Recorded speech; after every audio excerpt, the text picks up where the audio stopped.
श्री राम, हनुमान और रावण से जुड़ी कहानियां तो हमने बहुत सुनी होगी। रावण के 7 पुत्रों के बारे में तो हम जानते ही हैं, लेकिन रावण की बेटी के बारे में बहुत कम ही लोगों को पता होगा। दरअसल रावण की एक बेटी भी थी, जो हनुमान जी पर मोहित हो गई थी।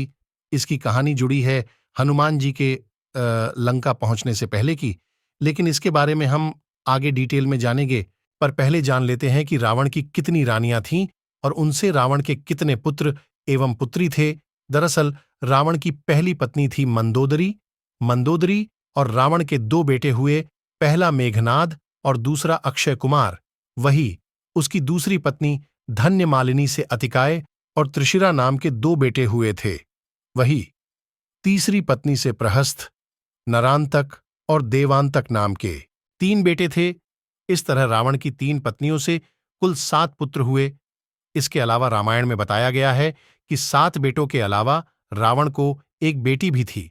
इसका नाम सुवर्णमछा या सुवर्णमत्स्य था। सुवर्णमछा का शाब्दिक अर्थ सोने की मछली होता है।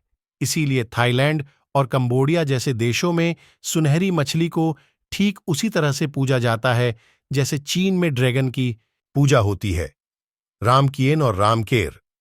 रामायण के अनुसार राम सेतु निर्माण के दौरान जब वानर सेना की ओर से डाले जाने वाले पत्थर गायब होने लगे, तो हनुमान जी ने समुद्र में उतरकर देखा कि आखिर ये चट्टानें जा कहां रही है।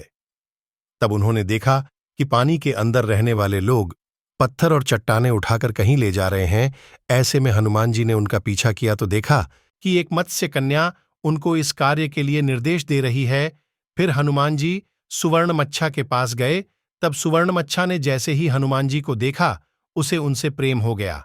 कहा जाता है कि सुवर्ण मत्स्य देखने में बहुत सुंदर थी। उसे स्वर्ण जलपरी भी कहा जाता है।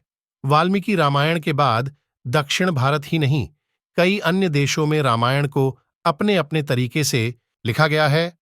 श्रीलंका, इंडोनेशिया, मलेशिया, माली, थाईलैंड और कंबोडिया में राम और रावण को महत्व दिया जाता है।